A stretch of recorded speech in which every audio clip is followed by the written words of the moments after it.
Je n'imaginais pas qu'un jour je serais heureuse. Amélie Golvet est encore un peu surprise du bonheur qu'elle vit depuis 2014 avec Adrien, leur petite Tristana née en avril 2020, dans une jolie maison qu'ils ont fait construire à Locminé, Morbihan. Une miraculée. Tout le monde le dit, à commencer par les gendarmes et le médecin urgentiste qui l'ont trouvé en flammes sur la route alors qu'elle avait été éjectée lors d'un grave accident de voiture, le 9 décembre 2006. Je les appelle mes héros. Ils ont fait les gestes qui m'ont permis de vivre. Jusqu'à ses 17 ans, Amélie était en couple avec Sébastien, en formation mécanique dans le lycée où elle suit des cours de fleuriste. Mais Sébastien meurt dans l'accident, comme l'ami qui les accompagnait, et Amélie ne finira jamais sa formation.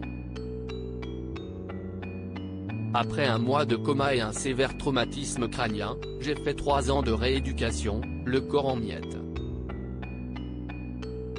J'ai des séquelles de brûlures, des pertes de mémoire, un bras droit capricieux et une main droite très handicapée.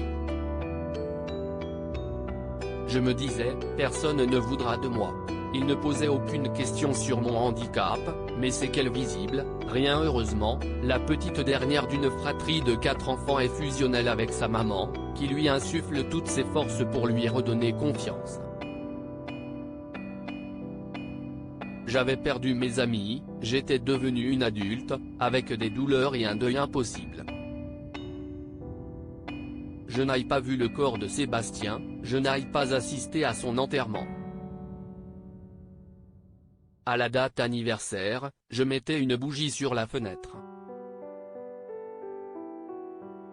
Lorsqu'elle réalise qu'une fleuriste travailleuse handicapée est rarement la bienvenue, elle décide d'ouvrir, en 2013, sa mercerie. Quelques mois plus tard, elle rencontre Adrien. On a discuté dans un café, il ne posait aucune question sur mon handicap, mes séquelles visibles, rien. Quand notre histoire a commencé, je lui ai dit, mes brûlures ne te gênent pas.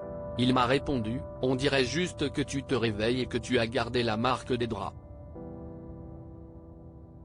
Une phrase qui l'a fait basculer. Son prochain rêve? Le mariage, mais son prince charmant est contre. Je ne désespère pas qu'il change Davis un jour, sourit-elle. Mais ce n'est pas grave, tout va bien.